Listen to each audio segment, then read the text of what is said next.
On va passer au film de Farid Ismail que j'ai vu Entre les mots sur le bégaiement. Moi je dis on applaudit parce qu'on va regarder la bande-annonce de Farid et après on passera Marco Polenko bien sûr et on retournera à Jean-Pierre bien sûr. On va parler du film Entre les mots, on va parler du bégaiement. Alors déjà on va regarder la bande-annonce d'Entre les mots et après comment tu as travaillé sur ce film et surtout comment tu as travaillé avec l'acteur principal de ce film, ce jeune garçon qui est incroyable. Si vous voulez voir ce film, il est sur TV5 Monde. Vous allez directement sur TV5 Monde et vous pouvez le regarder. Voilà, tout simplement.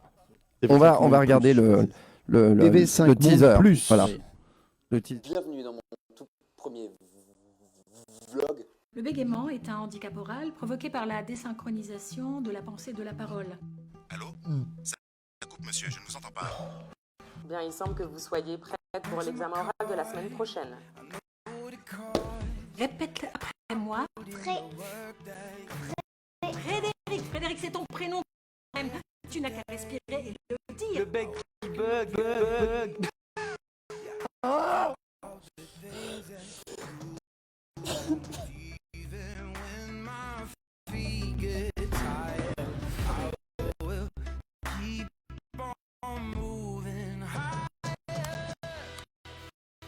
Je termine ce que j'ai même pas encore commencé.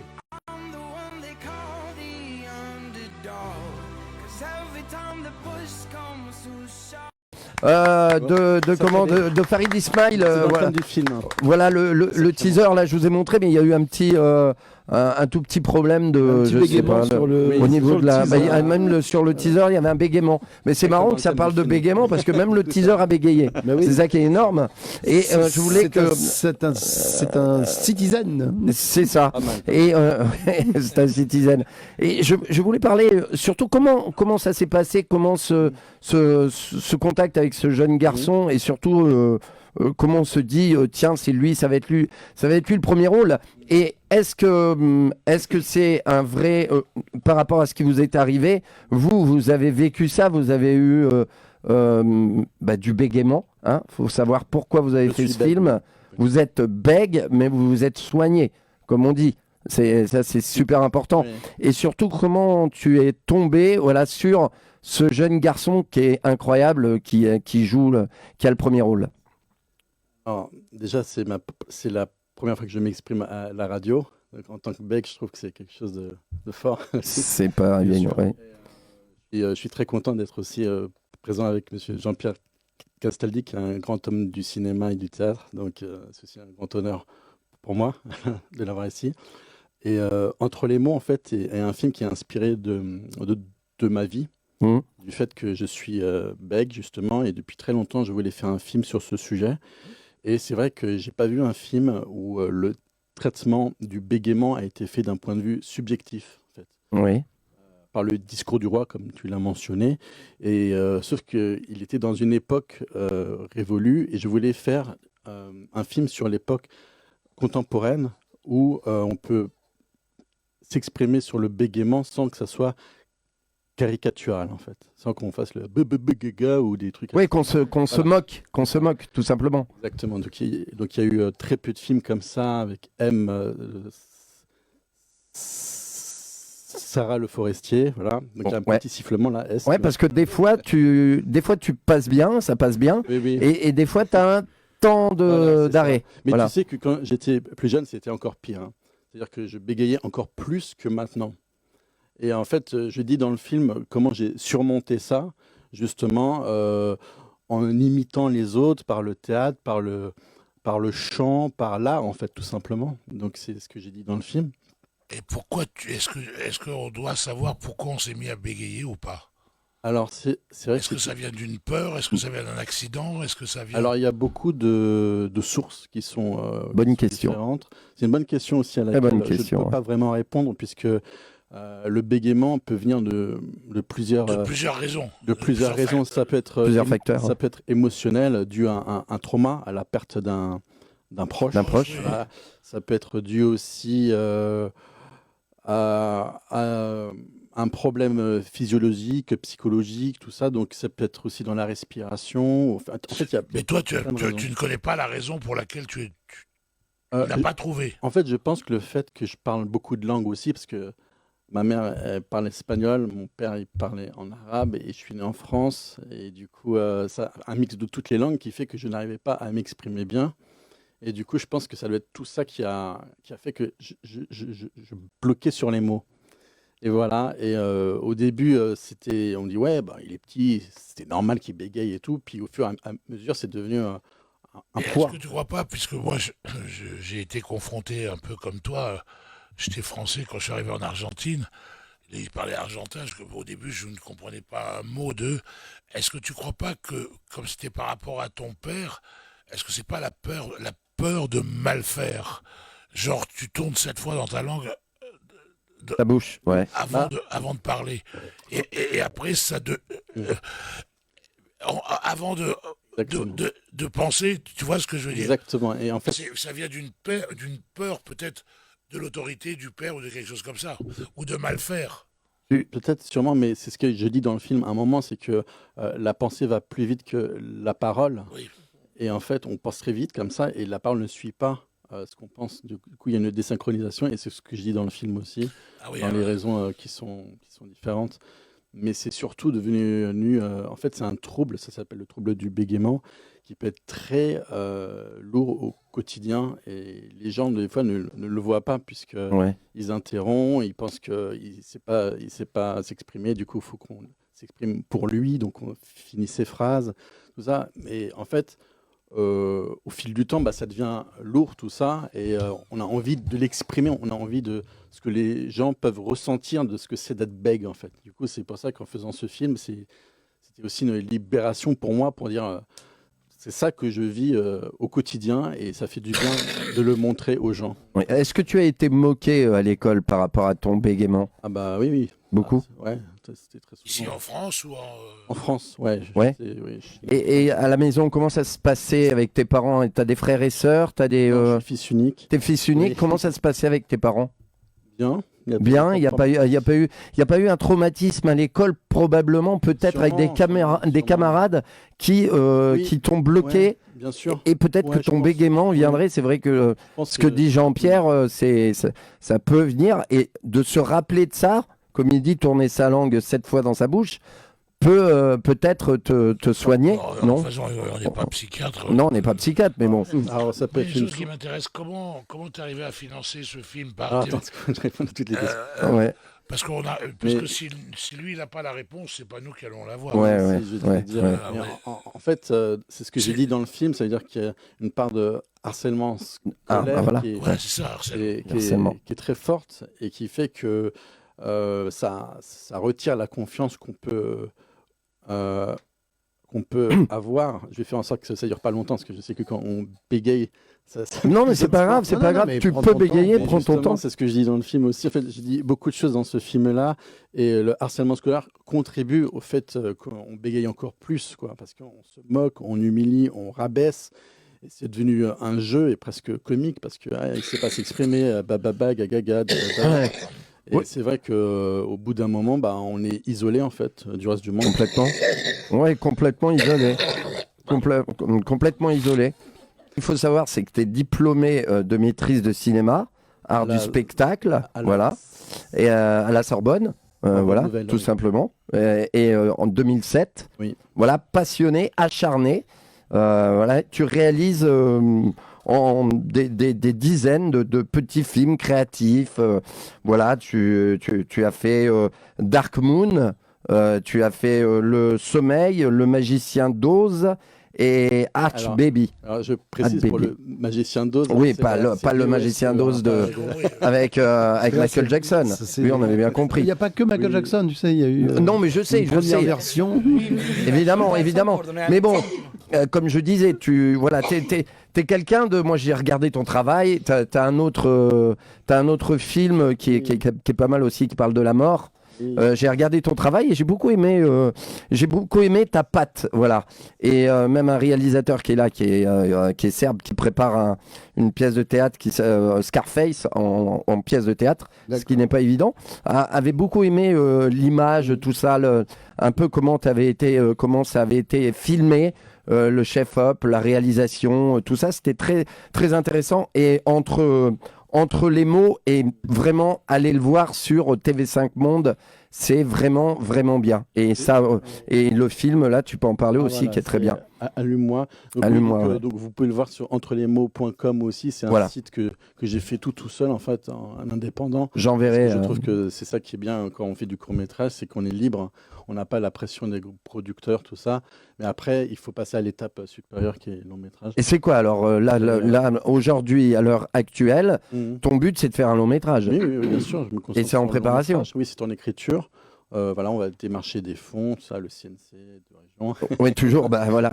Comme me dit si bien Jean-Pierre Castaldi, pensez, voilà, à partir du moment qu'on a une prod, qu'on a un budget, Je pense qu'il faut avant tout une belle histoire. Une belle histoire. Il y a beaucoup d'histoires qui se copient, qui se ressemblent, ou bien qui sont déjà traitées, qui ne sont pas assez. Tu as tout à fait raison. On fait un cinéma qui est du copier-coller. Oui. Et c'est les Américains qui disent c'est une bonne histoire, une bonne histoire et une bonne histoire. C'est Gabin qui avait dit ça. Une bonne histoire, une bonne histoire et une bonne histoire. Je crois que c'est Hitchcock qui l'a fait. Mais c'est vrai que pour Entre les mots, j'ai beaucoup travaillé avec mon comédien Jonathan Bartholmé pour qu'il soit le plus crédible possible en tant que bègue. Parce qu'à la base, je voulais prendre un vrai bègue pour le rôle. Alors. On s'est rendu compte qu'il y en avait très peu des comédiens bègues qui savaient jouer devant la caméra parce qu'il fallait être devant une équipe, devant les lumières, tout ça, et répéter des scènes plusieurs fois. Et il ne faut pas être dans le texte, il faut être dans le personnage. Oui, puis ça peut être très dur pour la personne qui bègue de s'afficher devant la caméra en montrant qu'il doit montrer qu'il est bègue. Donc la plupart des bègues qui sont comédiens, c'est des bègues qui ne bégayent pas en fait, parce que c'est des comédiens. Non, Jean-Pierre Moulin, qui était un comédien très très qui était le mari de Marlène Jobert avant. Il était marié à Marlène Jobert avant qu'elle devienne vedette. Marlène Jobert était vraiment bègue dans la vie et quand il tournait, il traînait pas. Mais je pense aussi que c'est une... Bon, alors c'est vrai que dans la nouvelle vague, on a souvent dit on prend une crémière pour jouer une crémière, on prend une bouchère pour jouer un boucher. On n'est pas obligé de prendre une bouchère ou un boulanger. Le problème, c'est que sur un coup, c'est très très bien. Ouais. Mais la personne qui fait ça, elle prend goût à quelque chose qu'elle ne pourra pas répéter plusieurs fois parce que on s'est rendu compte avec des mecs qui étaient formidables on avait dit il est formidable, il est génial. Ouais. Mais le film d'après, il fait la même chose, mais il ne sait faire que ça. Ah oui, parce qu'il fait son... Bah oui, bien sûr. Et quelquefois, comme le disait Jouvet, Louis Jouvet dans ses cours de théâtre, quelquefois, il faut être capable de décomposer tout pour recomposer le naturel. C'est-à-dire que c'est un naturel qui n'est pas naturel, mais qui est naturel. Exactement. Mais tu ne peux pas donner une réflexion sur ta propre condition sans en être sorti. Or, s'il pouvait s'en sortir, il serait guéri. Oui, bien sûr. Oui, je comprends, bien sûr. En fait, c'est exactement pour ça que j'ai décidé de prendre un acteur, c'est pour ce que tu viens de dire. Je me suis dit, en fait, moi, ce qui me plaît, c'est de travailler avec un acteur, voilà. C'est vrai que de plus en plus, on prend des rôles parce qu'ils sont des pompiers, des flics, tout ça. Quand on parle de ça, je pense à Tom Hanks dans Philadelphia, où il n'est pas cancéreux une seconde. Ouais. Mais est-ce qu'un cancéreux aurait pu faire la performance que fait non, je pense pas. Tom Hanks dans le film, je crois pas. Non, je pense pas. Il y fait croire beaucoup plus que s'il était vraiment malade. Alors qu'on sait tous qu'il n'est pas malade. Mais je crois que c'est ça la magie du cinéma. Ou Magimel aussi, qui joue un rôle au bout de... Non, je ne compare pas Magimel à Tom Hanks. Non, mais je ne compare pas Magimel à Tom Hanks. Mais il y a eu un film qui a très bien marché et qui a été récompensé. Voilà, non, je ne compare pas à Tom Hanks, bien sûr. Magimel, il est très, très aimé en France. Oui. Non, mais Tom Hanks, c'est mondial, bien sûr. Non, j'ai bien compris. Je pense qu'effectivement, je voulais travailler avec un acteur, je prenais plus de plaisir en plus en tant que réalisateur de travailler avec des acteurs et lui aussi il préférait s'investir, s'impliquer le plus possible pour être dans le personnage, dans la composition. Du coup, on est allé voir des vrais bègues, on est allé voir des documentaires sur les bègues, on s'est renseigné sur les différents types de bégaiements comme le sifflement, se lève comme ça, ou bien quand on bloque sur des consonnes, des syllabes. Donc il y a différents types de bégaiements qu'on a adaptés au texte que j'ai écrit. Et du coup, on s'est entraîné jusqu'à ce que ça soit le plus En tout cas, c'est possible. en tout cas, c'est crédible et c'est réussi. Voilà. Un petit peu aussi comme quand il joue Dustin Hoffman, quand il joue le Rain Man. Ah oui, Rain Man. Dans Rain Man. C'est Rain Man, Oui, oui, avec Tom Cruise. Ouais. C'est un autiste. Un autiste. C'est un autiste, il est exceptionnel. Alors, il n'est pas une seconde autiste. Pas une seconde autiste. Ou DiCaprio qui joue le demeuré avec Robert De Niro, voilà, qui joue l'handicapé. Oui, là, c'est moins bien. Moi, j'avais bien aimé. Vrai. Mais bon, c'est vrai que c'est des grandes performances, quoi. Voilà, ils n'ont pas besoin d'être. C'est Malkovich qui joue aussi dans La Souris des Hommes, qui joue Remarquable. Remarquable. Oui, Bon. Malkovich, immense Fabuleux. acteur. Ah oui, fabuleux. Ah oui, oui. Alors, Je fais des différences de niveau parce bah, que bien sûr. sans ça, alors que quand on dit il est génial, alors comment on va dire celui qui est vraiment génial? Oui. Et puis Non, c'est On va dire il est hyper génial. Oui, il est très bon. Ou alors c'est une star. Ouais, ou une star, Je connais pas ouais. beaucoup de stars, moi. Il n'y en a pas tant que ça, des stars. Ouais. Et DiCaprio, il est bon dans quoi alors? Ah bah dans Dans Titanic. Titanic. Dans Titanic, voilà, d'accord, ok. Non, moi je trouve que dans le Loup de Wall Street, Ah oui, il est c'est exceptionnel quand il fait le mec qui est défoncé. Voilà. Parce que il n'est pas du tout défoncé, il est exceptionnel. Ouais, il est défoncé. Alors ça, ça On va- revient. Jean-Pierre, ça revient Alors, à attends, ouais. Coluche qu'on a trouvé formidable dans Ciao Pantin, Qui était au pétard du qui matin. était au Qui était au pétard du matin au soir. Ouais. et qui était dans Voilà. cet état-là en fait, mais Voilà. où il a Alors, été formidable. C'est vrai qu'il Je était suis génial. d'accord. Alors, on va parler de Laurence Olivier. On va parler de comment, quand il. Est-ce qu'il paraît, il court, il fait des tours et des tours et des tours et des tours et des tours. Marathon Man. Man. Il regarde Dustin Hoffman Ouais. courir, etc. Il lui dit Mais pourquoi tu cours? pourquoi tu cours? Ouais. Parce que pour être essoufflé, il dit Ouais. je suis un acteur, j'ai pas besoin d'être essoufflé, je vais faire semblant d'être essoufflé. Oui, c'est vrai. C'est très vrai. Alors. Il s'appelle Laurence Olivier, tout le monde ferme sa gueule. Tu vois. Oui, non, mais ça c'est sûr, c'est sûr.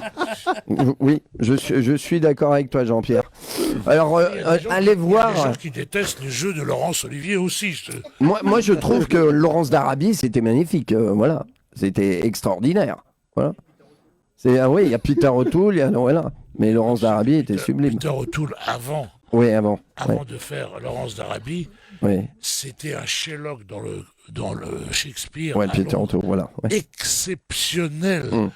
C'était un putain d'acteur. Ah bah voilà, j'en ai trouvé un bon là. Voilà, Peter oui, O'Toole. Peter O'Toole, Voilà, oui. Laurence d'Arabie, parce que j'avais été voir Laurence d'Arabie en théâtre, qui était très très bien. Mise en scène, une mise en scène incroyable. Je crois que j'avais pris une grosse claque avec vraiment minimaliste.